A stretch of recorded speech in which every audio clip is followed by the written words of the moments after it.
Hello, everyone, and welcome back to the Red Path. My name is Dara, and joining me today are members of the Red Path, Jamie and Brian. Gentlemen, we are going to be talking today about the Battle at the Base, a teams tournament that you both attended relatively recently and had a reportedly very good time there. How are you both doing today?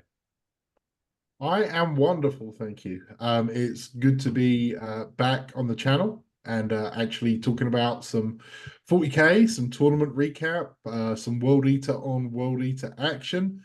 Um, and yeah, I'm just happy to be here. Brian, what about you? I'm also happy to be back, Dara. The tournament was a blast. I'm excited. This is the first time I got to meet a Team Red Path player in person. Um, it was fantastic. Some cool news came out of it too. Had a blast. It was also my first team tournament. Nice, yeah. And teams is a very different format from what people might normally expect from a event. Why don't one of you explain how it went in terms of like the way the games worked? Because I'm sure a lot of people don't actually have a good understanding of how matrices and like, team composition works. So I'll turn it over to one of you to actually explain that because as you were there, you have a much better understanding of it than I do. Sure. Do you want to explain the I, format? I think I can in the best way that I can. Maybe you bag me up if I miss anything, but Sure, sure. it sounds really complicated when you explain it, but in practice it actually goes pretty quick and you can catch on really quickly. I was really happy with that. Um, the different main difference between singles and team is you have a little bit more agency in kind of the matchups that you play. So if you're a world leader player and you're terrified of custodies, you never have to fight custodies if you don't want to. You won't have to run into them. So for a team event, we play a 5-man team in the United States, more common than an 8-man. 8-man is more common in Europe broadly, but it's starting to catch on over here to go to 8-man. You have 8 armies. They all can't share a codex or index. That includes allies. So no demons. One person gets demons. One person gets a Calidus assassin. One person gets knights. And you build 8 unique lists, or five, in our case, 5. And you kind of draft your matchups. You will walk up to another team once you get paired.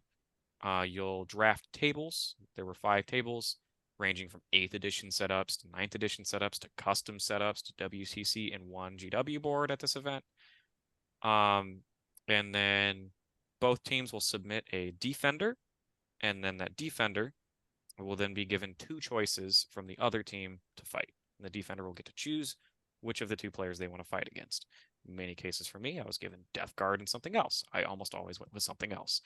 Um, and then you kind of like go down in that pairing process. One person gets 2 choices, one person gets 2 choices, pick until the last 2 people just get paired into each other. Then you play WTC differential scoring. All you care about is beating your opponent by margins. Winning doesn't really do too much for you. You want to win by a lot. Then you add up the margins that all 5 of the members uh, played by and like what points they got. And then bam, you have a total team score. You have to beat the other team by 10 points to keep it from being a draw. And then you move on to the next round. And it's kind of like the best way I think I can see That if I missed that's anything. That is perfectly it. The only thing I would add is there is another layer of strategy involved where essentially it's going to be your team captain. The role of a team captain is critical, really, in the success of your team. Not for their battlefield acumen, for how well they actually win or lose by the least amount on the game. It's they sort of set the pairings and you when you said like winning by a lot is more important than winning, that's exactly right. But the captain will know, okay, so Jamie, I've got to throw you in against this game that you're probably going to lose, like statistically speaking. I just need you to score 40 points or 8 points in WTC. That you can lose the game, just make sure you're doing your secondaries or whatever to score this many points because I'm confident that our Eldar guy will win this matchup. So if you've got a strong team captain who can see that big picture, you've got to be prepared as a team player to sometimes you may have to take the sword and go into a losing game, but with a different objective of narrowing the score because each score between 0 and 20 gets added together and it's whether the team wins or the team loses. So you can theoretically lose 3 of 5 games, but win the round. Like And there's weird interactions. you can take that to another level and have that impact list building, where you Hmm. say, hey, you're the world leader player, but we don't want you turn one charging ever. Here's 3 Mo's and sit on objectives and score Yeah, points. You're gonna lose, but make it hard for your opponent to win. right. And you can have some wacky lists show up in teams. Like Yes. there were double gargantuan Squiggots, multiple of those lists running around Yeah. at this Yeah, event. teams certainly lends to more Some skew stat based check lists, stuff. right? Yes, big Skew stat can get a checks, yeah. Skew can run away with Yeah. team events. And it can And run away a bit too far sometimes, as we'll probably touch on here in a yeah, moment. well, speaking of weird lists and weird skew and things that would only happen in teams, Jamie, what did you bring and why did you think it was okay? Why did you think it was okay? Explain yourself, please. So when I was invited, just for clarity, Brian and I weren't on the same team in this. I signed up and joined a team long before Brian knew he was coming to the event. So I was invited by some of my local players. We were team display boarders based on one of our members, Austin, who played Tau for us. Went to Adepticon and went 4-0, but didn't make the top cut because he didn't have a display board. Which was, so we were the display boarders. Anyway, so our team, we had Austin with Tau, Alex with Eldar, who was the team captain, Dorian with Death Guard, myself, World Eaters, and then Phil with Sisters of Battle. And when I was invited on the team, this was like halfway through, like maybe 3 months ago or something, where I was very much not getting any games in or anything. I was like, I appreciate the offer, guys, and it's an honor to be thought of because they're all really good players locally. I was like, but I don't have the brainwaves at the moment or the experience to really run a complex list, so I'm gonna run something bullshit with a low model count, which was Angron, Demon Prince with wings, and the helm because it's a spicy pick right now. Not great, but I mean it does a job. We got one squad of jackals. We got 2 squads of 3 8 bound with lacerators. We have the Lord of Skulls with the 3 damage alternate gun, Gore Storm, I think it is, a Forge Fiend or Plasma, and 3 Predator Destructors with the Destructor, heavy bolters, and a combi bolter and a havoc launcher. And the reason for this is at the time in my head, everyone was running custodes. It was custodes were the boogeyman of the meta. A lot of people have custodes armies, so I was like, you know what? Just throw me against custodes or 3 wound infantry armies, and I'll just kit my army out with every possible 3 damage thing I can think of, which is why we got the plasma thing, which is why we got the 3 damage predators, Lord of Skulls, lacerators, blah blah blah. So I tested it out at an RTT, which was my only real games this year before the GT, and paired against Custodes round one and kind of decimated him. And that was Dorian, who ended up playing Death Guard. And I'd never beaten him before. So I was like, okay, this actually works. I went 2-1 at the RTT with it. So I was like, okay. But then it didn't quite work. Didn't quite work. But it was a fun list. But yeah, it was very much a very specific skew. And because there were only 4 Custodes players at the event there's probably about 100 people there, I think. Yeah, I think it was 90 or something. Yeah, because it was like 18 teams of 5 players. So yeah, right, 90 to 100. Didn't play Custodes once, so the plan worked completely unflawlessly. So yeah. But you can Yeah. see the logic of assessing the wider meta and choosing to build a skew list to play into a specific bogeyman who would go into a world leaders game normally thinking that they're going to win. So like Yeah. from that angle, I really like it. The theory was sound. Yeah, I should have changed it once we knew how many, because the list, the army faction was revealed a week before list lock. right. So you had to like lock in your faction, but not your list. I should have seen at that point, 4 Custodes. Yeah, I don't need this bullshit, but I was too lazy Yeah. and didn't. Cool. Yeah, that was my list. Brian, why don't you run us through what you brought?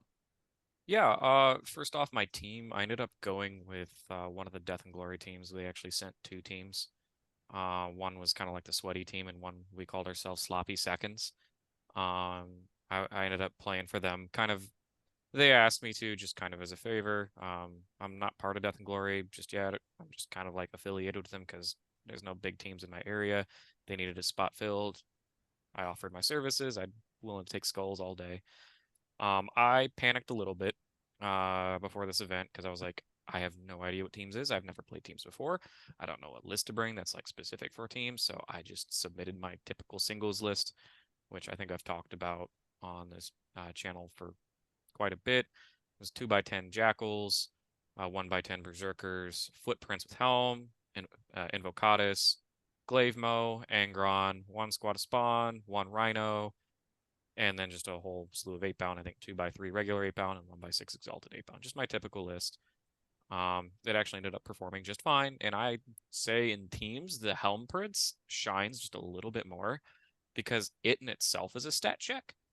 And you can force really weird decisions for the other team where like they want to like pair something into you that they think is good, but just because the Helm Prince, it could just mess with their head a little bit. Or you find games where like the Helm Prince can just run away with the game by itself because they just have nothing that can handle it.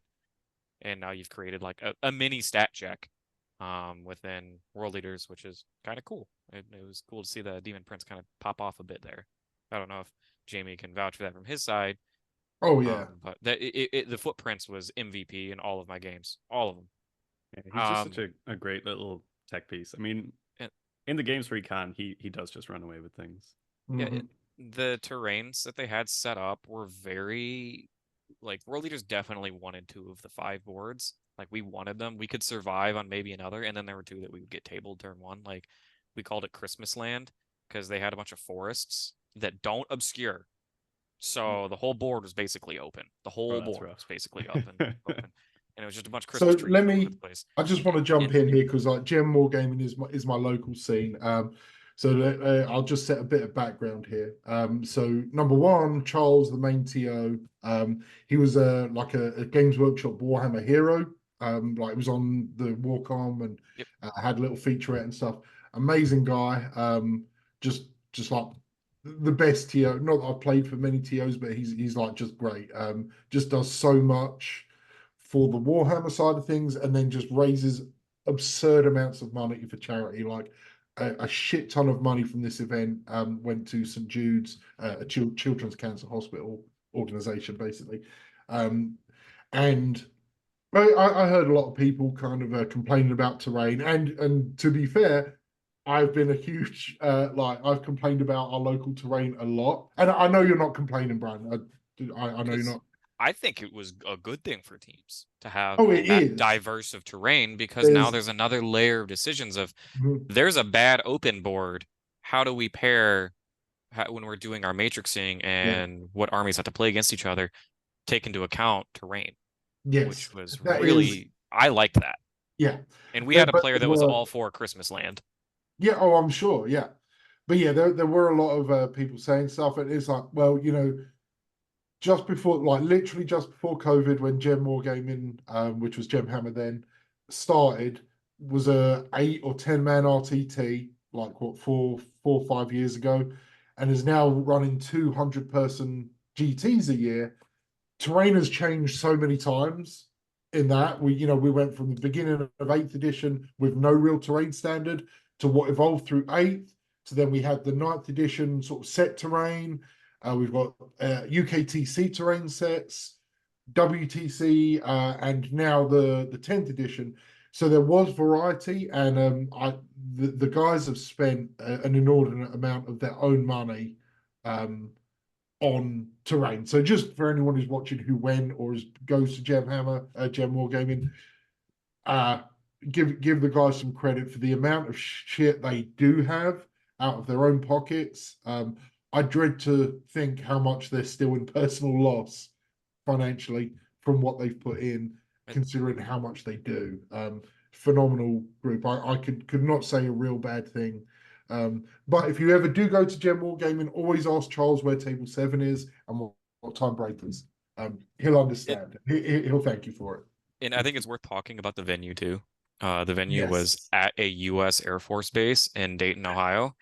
If you plug the address of the venue in, which is what I was given, it will drive you straight into a military police brigade, their barricade, and you will be questioned heavily about why you were there. And it's all because you missed one tiny right that is not very obvious, which would take you to the base hotel, which is where the event was slightly held. off premises. Like it's on the fence line.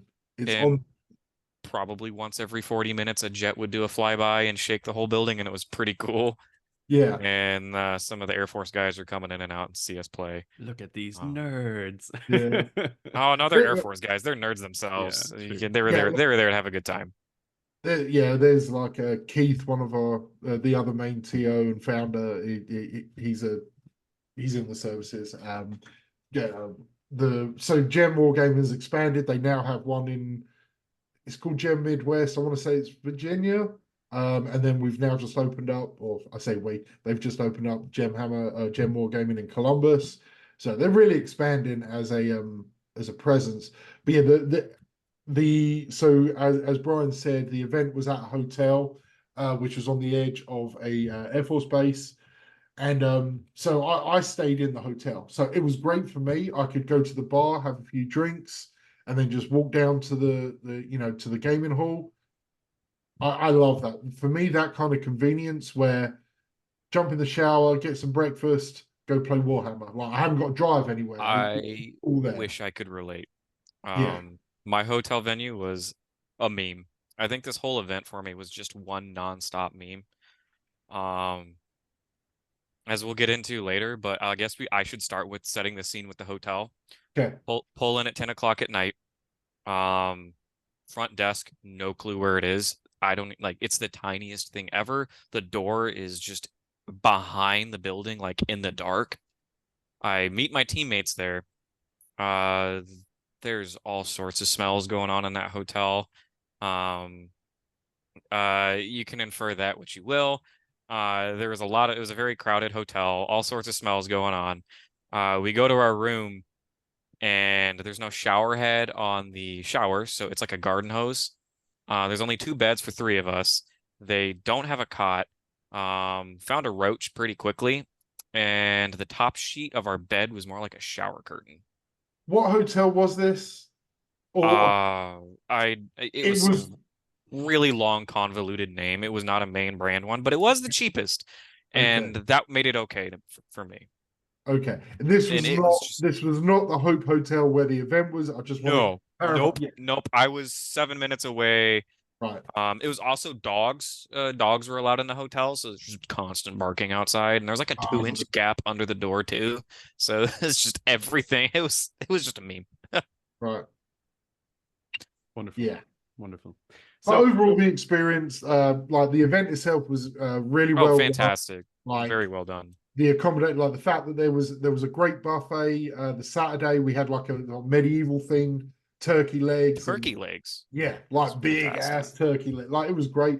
The Sunday one, I think the hotel dropped the ball a little bit and didn't provide enough food for everyone. I know some people had to go without, so we extended lunch break. But that was, that was them. The event itself organized well. Tables were pre-set up. It flowed perfectly. The event itself flowed perfectly. And any complaints I did hear were about the food on the second day. So and that was out of their control. Yeah. But I guess we should let's jump into the event. So okay, obviously we have a massive grudge match coming up for game 1 because you 2 guys played each other after what was literally months of back and forth shit talking in the Discord of being like, I will play you and I will beat you. And lo and behold, first game, you managed to pair each other. Like, was that, whoever was defender, did the attacker even put up 2 armies or was it just one? That's also worth mentioning because it gets factored into this. Because World Leaders are such a terrain-dependent army and such a weird map, I was defender every single time, which in teams usually means I get the hardest matchups because they're going to say, you're the first defender, here's your 2 worst matchups. Pick, like, the worst of both worlds. But I already threw the glove at Jamie. Yeah. So, like... I already told my team I walked up to their coach ahead of time, and I was like, by the way, our World Leader player is going to be first, right? Like, go get him. our world leader player is definitely going to go up first. So I threw the glove at Jamie, and Jamie accepted. He threw it back, and we just went and grabbed a table. Now I would have taken him to Christmas Land, where there was like open shooting lanes, but against his clown list, I didn't want to. For understandable reasons, stand in front of 3 predators and a fortune and a Lord of Skulls turn 1. But we kind of walked our way down to our own little table, chatting it up, because this is the first time I've ever met Jamie in person too.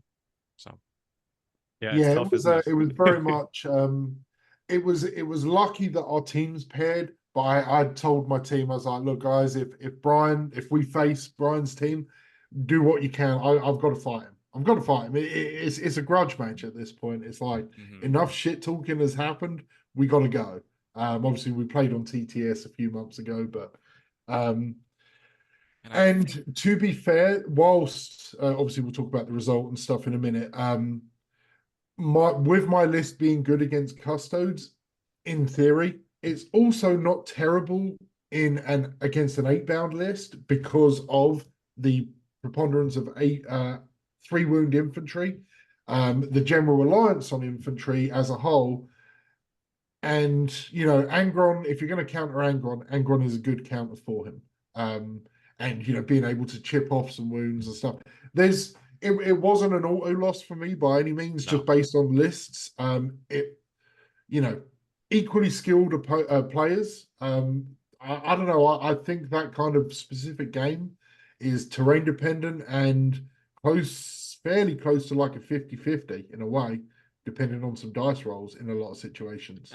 And my captain seemed kind of nervous letting me, because initially Death and Glory is a very competitive team. Yeah. They just won a giant 8-person team event in the United States.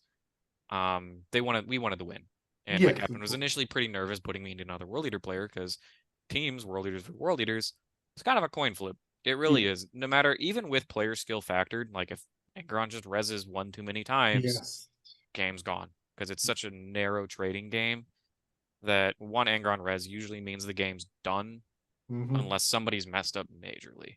Yeah. And if the other player doesn't answer your revive with a revive. And we played, what was the mission? It was basically generic as possible. It was the chill and rain, sweep and clear, take and hold, right? Take and hold, yeah. I think mission A, in fact. And I think I chose the GW board. I got to choose the board. I chose terrain layout 2, I think. Whatever the really good like V1 is at it. Yeah.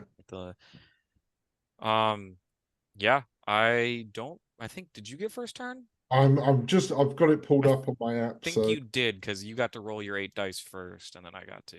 Yes, I went first. So I don't know how much the game itself. Looking at it was fairly close for the first couple of rounds, maybe 3 rounds. Like you were in the lead, but it wasn't running away. Like primary in round 2 was 15-10 to you. Your secondary game, you ended up with 38 out of 40 on secondaries. I ended up with 34, but that was because of a late swing. And I think I did fixed, right? Yes, bring it down and teleport homers. And I went tactical, just because you didn't give up enough, and I couldn't out trade you for like a cleanse or a deploy. You just had more moving pieces than I did. Otherwise, if I'm giving up a Forge Fiend to do a secondary, I've already lost. And not that my list does much well.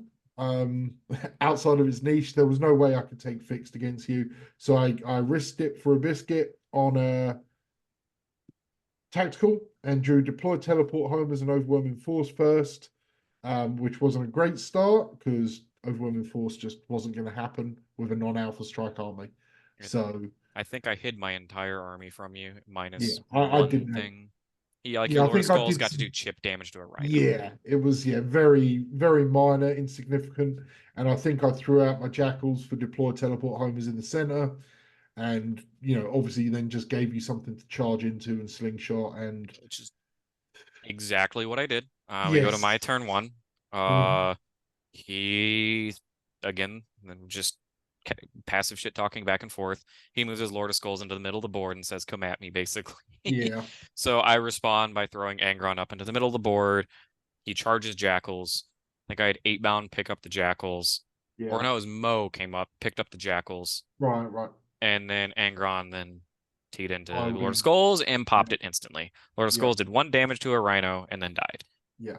Yeah, and that Um, was a big positioning faux pas from me with how I had my Jackals screening. And because I'd moved the Lord of Skulls up just to toe, I believe, on we may have photos which I'll share, but I'm not sure. I'd towed the Lord of Skulls just so he could get some line of sight, and hadn't got my inches right. So yeah, it was once the screen goes, it was an auto pile in and kill. and And that wasn't like a nail in the coffin at all for him, because now my Angron's standing in the middle of his entire yeah, army, staring at his Angron, and my Master of Executions and 10 Berserkers are also all out in the open. I use them to clear the Jackals. Yeah, yeah, that's So I have quite a big 800, commitment. and they're staring at 3 Predators yeah. and a Forge Fiend. The things that will kill them efficiently. And I Like think I had them set up so that 1 Predator and 1 Forge Fiend couldn't see it, so two Predators could, yeah, but that's still going to pick up a few Berserkers. yeah, I felt a little more comfortable. I actually pulled the Demon Prince up, so the Demon Prince was chilling with them.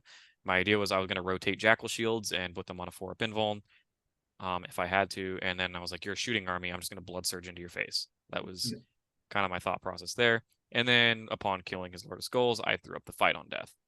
I was like, yeah. "Your only answer to killing Angron is Angron. 4-up it. Let's go." Which is, I believe, what happened. I know I killed your Angron. I did not 4-up because Yeah, you that's popped one. off very loudly, Yes. very loudly and excited. Yeah. His Angron flew up, killed mine. Mine did not fight on death. Didn't feel like waking up today. Yeah. At that point, after losing the Lord of Skulls for nothing, essentially, taking his Angron and not having him kill in return immediately, I was like, okay, I'm back in the game. Points wise, was maybe slightly in my favor after picking up essentially most of the Berserkers and Mo. But again, now my Angron was in the center of the field without anything to screen him, other than if I, was able to throw a vehicle up or something like that, which on that terrain wasn't perfectly easy. Um, and I was now out of position without like good lines of sight. I was now having to send my predators out to the flanks to do actions and see I got cleanse and area denial, storm hostile, extend battle lines, which turns 2 and 3 I was pushing, but not able to catch up on points because Brian had the primary game. I had no OC. Predator's OC or World Eater's Predator is OC3. Angron was worrying about having to kill things because nothing else could because it was all hidden. So at what point for you, Brian, did you feel because I think the Angron trade was probably where you was like, okay, now So, I've got to get my game right to clinch this, right? and I think I was feeling pretty confident towards the end of your second turn because your Right. Angron was out in the open. Yep. And I had lined up like I was threatening 3 of the 4 Predators and the Forge Fiend and Yeah. his Angron. I was like, I'm about to table him. And like I didn't have to worry about going on side quests. Like I went fixed, which is really nice in the mirror. Yes. Because now I just need to kill his stuff to get points. I don't need to focus on investigating signals or cleansing, right? I had the Rhino was like in the corner doing homers in the middle every turn. Yeah. And then bring it down. I just had to kill all of Jamie's stuff. I felt very confident at the start of turn 2. At the bottom of turn 2, I thought I lost. On my own turn, I thought I lost. I positioned both squads of 3 8-bound, Invocatus and the Demon Prince to charge Angron. And I Yeah. think only one of the 3 made it in Yeah. with And the it was all CP like reroll. 4-inch charges. And it was a right? 4-inch charge on the Demon Prince. He failed the Wow, that is 4-inch, a swing. failed the reroll. The Mm. 8-bound failed a 7-inch, and now Invocatus did get in and Yeah, regular. So I had Invocatus and 3 regular 8-bound fighting a full health Angron with That's feel not no it. paints. That is That's not not it. it. The Exalted 8-bound made their charge and blew up the Forge Fiend, but that was it. Like I had Invocatus and 8-bound charging Angron, and I'm blowing up on Forge Fiend. All 3 of his Predators are still intact. and none of my stuff made their charges, and I was like, I'm not killing this Angron. Uh-oh. Like, bad things are about to happen. My 8-bound took that personally, though, and all of them hit with sustained, netting like 6 hits on like 19 dice. All of them wounded and put Angron to 1 wound. Just cuz. And I remember like Jamie's face like the whole time because he handed me Team Red Path dice. And he's like, yeah, don't worry, these are like the opposite of loaded. And he saw mine pop off. I And he mean, was it's like, true. hold Most of on. the time they are terrible, unless it's your Yeah. opponent rolling them And then he and went it's to a like different touch my vibe. dice, and I was like, stay away. Don't touch him. Don't. Put his Yeah. Angron down to 1 wound, popped the Forge Fiend. I still did not feel great because I was like, if I could, because the 8-bound almost killed Angron, which they should not do in any universe. I think he failed 7 out of 8 saves on 2 damage. It was It was pretty awful. But then I was fishing with Invocatus with full rerolls to wound with Dev. Unfortunately, I didn't hit the 6s. He ended up living. Forge Fiend just ate shit to 6 Exalted 8-bound. And that was the end of the turn. And I was feeling really bad at that point. I was like, I'm standing in front of 3 predators with the other half of my army. His Angron's still alive. Bad things are happening. We go to top the battle round. 666 comes up for me. Yay. And not for me though. we Well, got a game not again. at this point. No, Yeah, I think you did, but he was alive at 1. Did you like roll 666 and he was alive at 1? I think I did Yeah, at it was just, that point, and yeah, it was and you like, were just why like, didn't you just kill him? God damn it! That's like almost worse, right? yeah, it You definitely know, was you're just like, oh, worse. you could have been full health. Oh, Yeah, and it's worth mentioning that he exactly split his attacks to kill all 3 8-bound, which had a 4-up invuln, and Invocatus, which had a 4-up invuln with Angron, which was yeah, incredibly unlikely. But he yeah, managed to pick them all up so that yeah. Nice. his Angron wasn't tied up and got to fly and fight where it wanted to. Yeah. And like I was feeling so bad, I was like, I'm about to overwatch you with the Rhino. Like I got to get this last one. It's gotta happen. But yeah, Yeah. so then we go into like round 3, where Angron is alive on 1 wound. He's just picked up. So again, I'm like, okay, somehow I'm still in it. Somehow I've survived. Um, I can't remember where I positioned, but I know I think I was a bit too aggressive. I think my predators were pushing up to get angles and lines of sight, which just meant they were in perfect movement distance and charge distance for the rest of Brian's army. And looking at, so this is where I'd storm hostile and extend battle lines. So I had to be in the points game. I had to make some plays, and I pushed up. I can't remember what Angron did here for Yeah, me. he went to go take care of my Exalted 8-bound. Is that it? Okay. So that I ended my primary game was already shot. I was on 5 primary this round. But I did push forward, and it was like the Hail Mary is like, okay, if everything goes right for me and I kill enough more stuff to put it so okay, Brian gets Angron back, great, you're gonna delete my Angron or take my home objective or whatever, but then I'll have assets to move out and do the position. You're no longer going to be able to do your deploy teleport, blah blah blah. So what can you remember what happened this turn with Myangron? This is when he charged the Exalted, but You ended up moving him, but deciding not to charge the Exalted because I had Fight on Death up and that's Exalted right, on yeah, 4-ups and Angron. Very likely that your Angron just died. So you yeah, used Angron for his reroll aura, which was really smart. He threw 3 regular 8-bound into my 6 Exalted with rerolls to wound, and 1 Predator shooting at them picked up all 6 Exalted. yeah, Um, and then I rapid ingressed my Angron back in the other corner of the board. He had a nice spot where he could touch, I think, 2 Predators with 1 charge. yeah. So that's where the game eventually ran away because I was able to score my secondaries just by again playing the game that I want to be playing, the Yes, trading game. exactly. Yeah. And you didn't your stuff would have to be doing side quests, which is not ideal in that Yeah. matchup. Well, and it's like every asset I lost was 5 to 10% of my army, which, to be fair, a lot of your assets And were in a similar boat. But and go ahead. I made sure to BM Jamie for the rest of the game too. I proceeded to roll 666 every single turn while his Yeah, Angron was dead for the rest of the game. Yeah. Like every single turn, I was triple sixing in his However, face. That's super fucking rude, man. so I the, just- the game, there's a couple things here. The game ended 15-5 WTC scoring for Brian, which was in regular points was 98-69.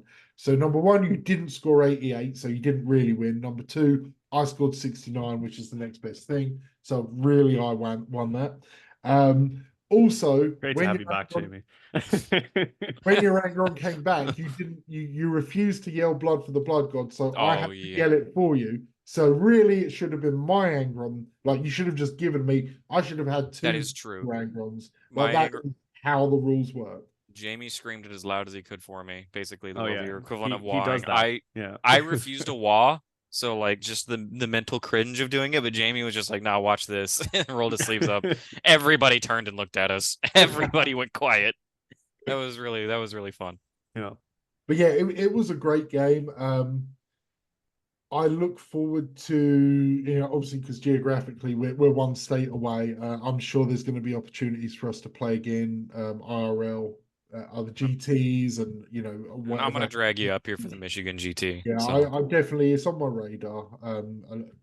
Work depends of on course, that, but yeah, there's going to be opportunities, and once I can get realistically back into more reps, which I think I'm heading close to that.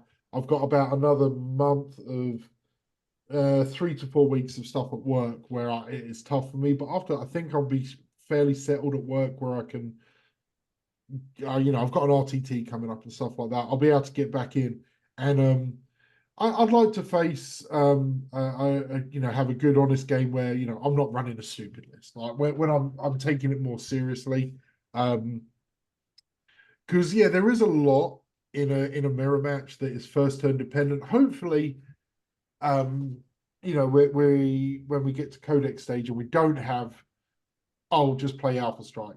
Because I don't want to do that. It's not fun, but sometimes that can be the determiner of a game. Luckily, like the way you play is in theory similar to how I play. Like I don't like the Alpha Strike, and I try not to do it. And I know you don't. Sometimes you're going to have to, like, depending on the match. right? If But somebody's showing you the turn one yes, win, and you're just like, I guess I'll go for it, yeah, but I want to play a 5-round game. exactly. Yeah, I want to and I just play better with a bit more staccato, a bit more cagey, trying to think about how to do things with that's just the nails not quite biting all the time, I guess. But yeah, it'd be great to get a game where I can give you more of a challenge, I think. That was shockingly close for failing 3 charges. Like definitely, I was like, Yeah, well, there's a whole turn gone, and he gets to shoot at me again. yeah, But that was round 1, game 1. Nice. yeah, It's a big one. yeah. It Yeah. was you, but your list or that example is testament to your skill. That number one, you didn't get tilted, because that failing all those charges for a combat army player, like, oh my god, I've just lost the game, I quit 40k. Like that is the sort of thing which will happen. Brave of you to assume I wasn't tilted. Just Okay, visibly, like I mean, there was immediate frustration, which is to be expected, but it didn't impact your decision tree, put it like that. Or at least, I mean, you swung right back into it. And yes, even with me having a bit of momentum building and stuff, Angron staying alive, etc., it didn't affect you enough, which is, like I said, testament to your skill as a player, because you brought back the convincing win. So you just got to be aware. Bad luck, shit's going to happen. and that's the thing about team events is you can't get tilted because like you owe it to your team to scratch for every point you can get Yep. because you losing doesn't matter. It's how much did you lose by. Yes. So that Nice. was round 1 It for the was round teams. 1. Yeah. I don't So think how we'll did it go get. from We're here? not really going to talk about the Yeah, rest. we don't have to go too deep We're not into going it. to deep dive the rest of the tournament. No. I can How kind was the rest of it for you? Like, just what were your matchups and what was your result path? Like, so game 1 was the world leader. I won't even call it the mirror, but it was the world leader matchup against you, Jamie. Game 2, I ended up playing against demons. I still have not yet lost to a demons player, and I refuse to. I believe that was a 19-1 for me. Game 3 was against probably one of the best teams in the country, I could say. It's the local Gem City Games, Folgers team. Yeah. The person that went second place at LVO and the Monolith meme got spawned out of it. It was that guy.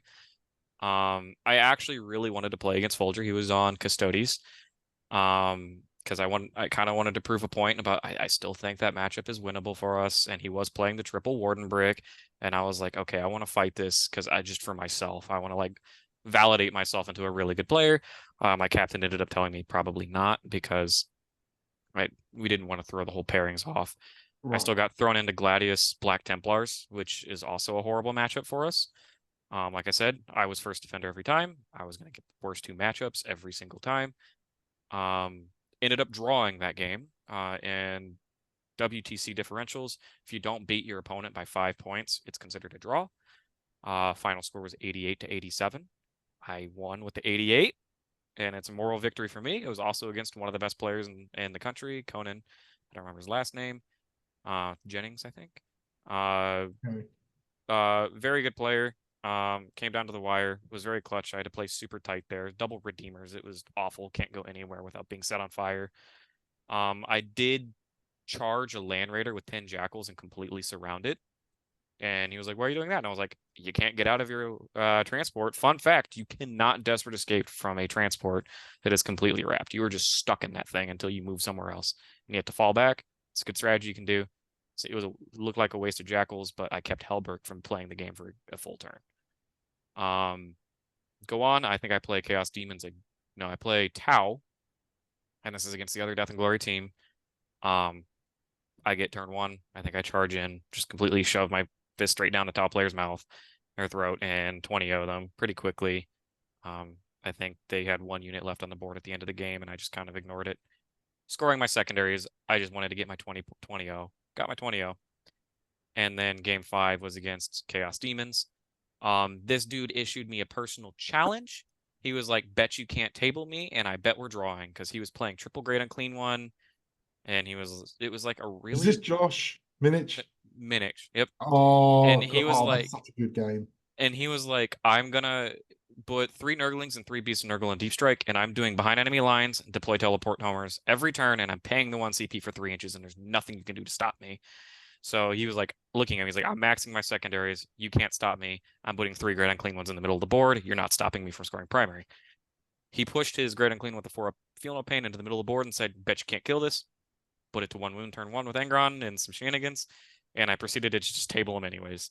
Ended up winning that game 18-2, 19-1, something like that. Glass of humble pie. Yeah, and he was like, hey, if you beat me by more than 16 points, I'll go buy you a beer. And I was like, where's my beer? Like, he's a fantastic player. I think he's one of the best Death Guard players in the world. Yeah. Josh is one of the best demon players, yeah. Yeah, and he was playing demons. And for teams, like, that's a genius list. Like, it doesn't have that much killing power, but it's like... just scores. Our team says somebody needs to jump on the grenade. You look at the other team, you say, what list of theirs is the scariest? What's the best player on their team?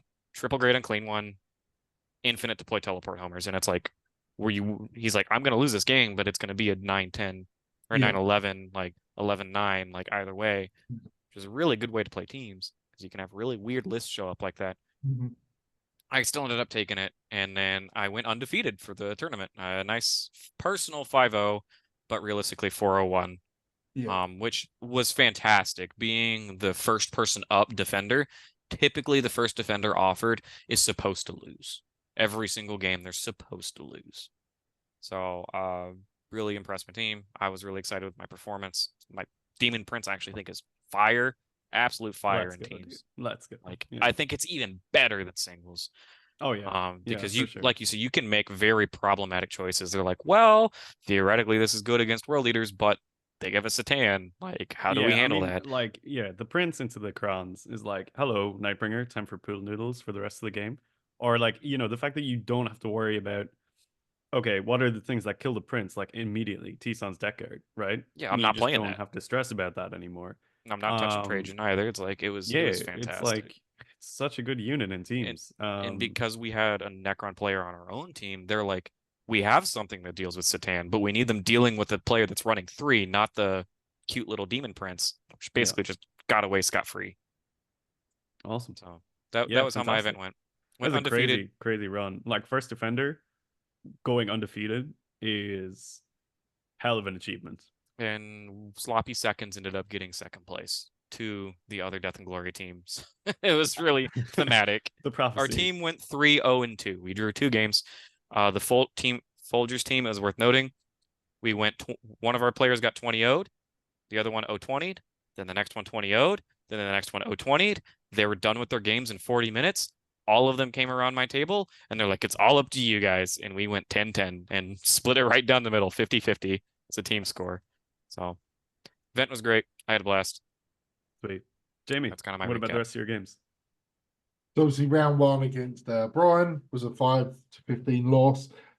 So in round two, I can't remember the team's name, but I got paired into Death Guard. I honestly can't remember where I was in the attacker defender situation. I just told my captain, just give me someone to play and a table to play on. You deal with it, not my problem. So I got Death Guard. Trevor, really great guy, really beautiful army. And this was an incredibly close game. We both went tactical and we both maxed our primary. The difference was a 4-point swing. I won the game on battle points, but it was a 10-10 tie. 91 to 87 against Death Guard, which I was really happy with. Because whilst I'm generally fairly good into Death Guard just through experience, even with them being a tough counter for us, my list isn't necessarily great into Death Guard, but I was really happy with that game. So yeah, I managed to get 10 points for the team there. Round three, I unfortunately got paired into Tau, and it was on the open firing lanes table. Oh Um, dear me. which was quite frustrating. It ended up being a fine game. I lost 14-6. A little bit of at the beginning as I had to explain how movement works to my opponent because his Riptide was behind an L and 10 inches of movement with fly, and I kind of had to explain how that actually works. You don't just move 10, you have to like over the terrain. You have to like pay for the movement. Anyway, but it was a good game. I think it was just a genuine misunderstanding. It wasn't anything too bad. But I lost that 14-6 on the open terrain. I then got Sean, one of our local guys, and he was playing Chaos Knights, and I was really looking forward to this match. I thought I could get a W here. Unfortunately, again, so my Angron died in every game and never came back until round 5 of game 5. Or no, it was round 5 of this one against Sean and his Chaos Knights. It was all the baby War Dogs and some Nerdlings, I think. And so Angron came back in round 5. Didn't do anything. Oh no, he made a charge and scored me like capture enemy outpost in the last round or something like that. But I lost that 95-75, which doesn't show me the WTC, but that would be what, 12-8, I believe. I think so. For yeah, something like that. 12-8 or And 11-9, I think. yeah. Oh yeah, okay. And then my last game was against Imperial Knights, against a fellow called Chester, who's also fairly local. I played him before, really good player. This was a much closer game. He ran the Lancer, Canis Rex, the other big combat guy, and then 2 or 3 small guys, and then the assassin and 2 squads of voidsmen or whatever they're called. Really good game. He multi-cheated the crux of the game where I think I could have switched it around. He did charge Canis into Angron and then the Lancer into the Lord of Skulls. Canis killed Angron, which to be fair was to be expected. But then I interrupted and he knew I had the CP, but he wasn't expecting, Lancer's got 24 wounds, 4 up invul, 6 up feel no pain. Lord of Skulls is like, nope, off you go, and just fucking twatted him. No And way, just, dude. The yeah, Lord of just hit him. No, Skulls. like everything has to go right for that to happen. That's Yes, That's I perfect. so know. crazy. But it was like, I can't remember if I'd sustained up or whatever it was. I was like, man, I have to use the 8 damage here because it's 24 wounds. Like, and I need to get 4 through because of the feel no pain. And it's like the Lord of Skulls typically like whiffs in the hit roll or the wound roll, right? And I don't think I had the CP for the +1 to wound either. So I was wounded on 3s, but I think I'd reroll 1s. But it just worked. And I think I must have got either he was already wounded. Yeah, he was already wounded by like 3 or 4. So I got the 3 through. He failed the saves, and he just needed to make 3 or 4 feel no pains to be alive on 1 wound. At which point it's GG for me. He just picks up the Lord of Skulls, and then I've got nothing. Luckily, he failed just enough so he died, and I was back in the game. But the game came down to a win for him at 70 to 61, but it would have been 70 to 60, or sorry, 65 to 61 if he hadn't made a last turn charge. So I'd screened out my home objective with 8 bound and then like 3.5, 4 inches or whatever in front, my jackals. So he had to, with Canis Rex, I believe, the combat knight, he had to clear the jackals in shooting, then charge and kill the 8 bound, and then consolidate onto my objective. And I didn't have quite the movement to fully screen him, and he managed it, which pushed him up to give him like the 11-9 win or whatever. But it was a really good game. Yeah, I mean that's still really close. Like you're talking about a charge away from a draw. There. Yes. Yeah. Yeah. And I mean, a bit better play from me could have given me a win in there. Dude, I He can't believe was your Khorne really, Lord of Skulls killed something. And like not just something, I but know, like a there's Lancer. something big, yeah. You're gonna like Uh, have people picking that unit up now after watching this video, being like, maybe my Lord of Skulls can do it too, and then no one else will Lord of ever Skulls have that. really performed, but he only performed in games where I rapid ingressed him. Because then you get to pick a battle. And so and I'll close this up, but so because my knight's opponent although he wasn't very good at shooting, like Canis Rex has got a good gun, and there was some thermal spears on the wardog or armatures. I knew I needed to be able to pick my battle with the Lord of Skulls because it was always going to be dependent generally on who got the charge off, in theory. And I had my Demon Prince and Deep Strike. He had committed his 3 big boys up to the front, or like halfway point and beyond. So I deep struck my Lord of Skulls on his home objective, 9 inches away from the Calidus, and then that was the Demon Prince. And then the Lord of Skulls came in, and it was the one where you can strap reserve onto an objective. I can't remember. You vital ground, you pull out the middle objective or something. So I strap reserved onto the objective down here. Demon Prince came up basically threatening his home because you score 6 points for their objective. And then the Lancer was in between the two. So I was like, pick one, the other one's going to dominate that. So he came for the Lord of Skulls, which allowed my Prince to take the objective and score me a bunch of points. So nice. Yeah, if I'd have traded the Predators in that game for fucking just regular 8 bound or 3-man 8 exalteds or something, I'd probably win because I would have had some actual killing power. I mean, I still think it's really cool that like you brought that list and managed to bring all your games like that close to the wire for the most part. Yeah, they were generally fairly close games. Yeah. A lot of toughness 10 is a problem for people, especially when you've got Angron, a Prince, 8 bound, and a Lord of Skulls ready to just jump in. Yes. And it's a teams event where, like, if you see somebody that has something that can handle 3 Predators in a Forged Fiend, you're like, don't have to play you. I'm going that way. Yeah. Awesome. But yeah. So you boys had fun. Yeah. Yep. I mean, it was a great event, well run, everything else, but really it was our match, which was the highlight for me. I mean, it's the main talking point. Yeah. How did it in terms of prizes, right? No. In terms of like, silverware to take away from an event, which is obviously, especially here in the Red Path, the most important aspect of any tournament is not the games you play nor the friends you make, but what you come away with, specifically trophies. Brian, you finished second, so you probably got like an okay medal, but Jamie, you came away with something as well, right? Hold it up to the camera. Oh, Oh, we I can't. So We focus. got it. We There got we it. go. Best in faction world leaders. Yeah, so I went undefeated as the world leader player, and there was another world leader player in the third place team that did very well. I don't think he went under. I was like 3-2 think, yeah, 3 or and 2. something in there. But how Then they there were decided to two run other this world event? league players. There were No, two other world there were a league, few four more. total.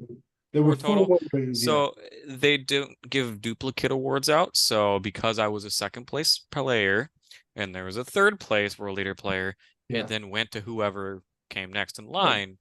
Yeah, which So was I me. was undefeated, and then it went to Jamie, who was the opposite of This undefeated. sounds like some serious cope, So dude. I lost. I want my piece of wood. I want that piece of wood.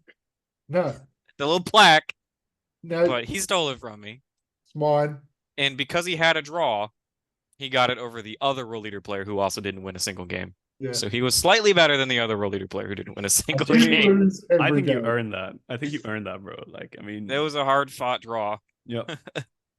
Listen, it goes with the fact that my first ever best in faction was when we were Adeptus Hereticus or whatever the hell it is, and I was the only CSM player. And then it goes with this best in faction when I Hate was how the he has only them Leaders all player. ready to go. Yeah, and then of course this one where I was the best by default because I didn't actually win anything. Oh And god. I like hate I said, how many times you've pulled this off. You know, it, it's disturbing. and like I said, this event from the beginning was a giant meme for me. Like the hotel, getting to play Jamie round 1, that also being an incredibly cursed game in itself, and then just sloppy seconds getting second place to the other first place team, and then this was just the icing on the cake. I'm not actually salty about it, Jamie. I think it's so funny that it's almost the narrative of this video wrote itself. Like it was a script. Did you That see room my was a reaction? script. Did you see my reaction when they called me out to come on and get the award? Oh yeah. Because I just stood, I looked and I said, "What the fuck?" Like, I was because like I think I mirrored you. I was also on the other side of the room, and I also went, "What the fuck?" I walked up there, I was laughing. I was like, "What the fuck?" And the rest of my team's like, "Who's that guy?" And I was like, "I don't know, but I know he didn't win a single game." Oh yeah, it was great. Oh man. But yeah, it was a great event. It was great meeting and playing a game against you, Brian. And Yeah. I just had a blast the whole time. Other than like accidentally trying to drive onto an Air Force base and being escorted by armed guards off of said Air Force base was a bit shit yourself. I kind of like I looked in my rearview mirror to see if anybody was behind me, and I sat there and thought about my decision.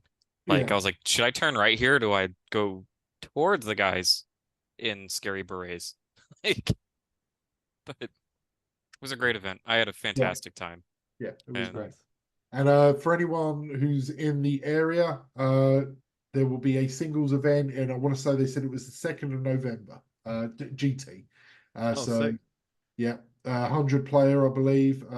Hey, we're already putting in the heads to start prepping for a major.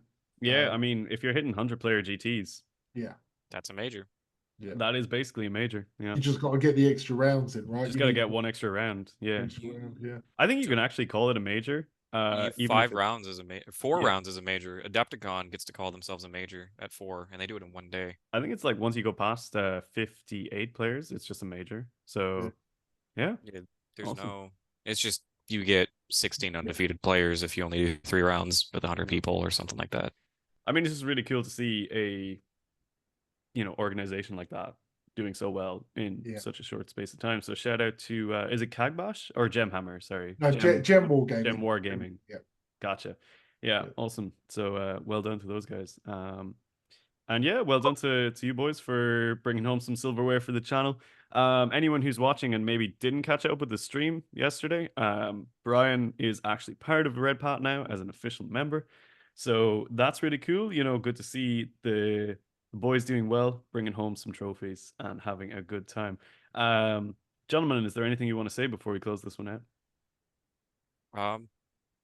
No, I think I had a pretty good time. This is where Jamie actually invited me onto the team. So this is when I got the formal offer, and that was really cool, and hooked me up with a nice bag of Oh, dice, which behaved themselves. That my dice behaved themselves. They rolled 6s. It would have Angron been so revived great every. if you gave me those kind of dice, but Mine whatever. revived. Angron revived every single game. Like when Jamie and I were getting our dice all jumbled up, I was like, no, give mine back. I want my mine back, the specific ones.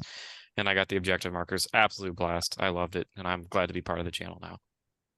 Yep, had a great time, and just want to thank everyone for watching and bearing with us as we plod along content-wise, and thanks to Dara for holding down the fort the last 6 months or so. But yeah, I'm good. You want to do the closer, Jamie? It's been a minute. Yeah, I'll do it. Oh wait, will we give it to Brian for his first Does first he close? even know it? Does he know the script? I don't know the script yet. I don't have it down memorized yet. All right, you get this is your one pass. Next time you have to do it, okay? Sounds good.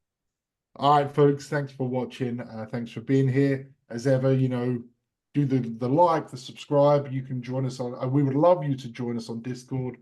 We do have Patreon and all the other bullshit. But yeah, we have been the Red Path. I got it wrong. That's been Dan.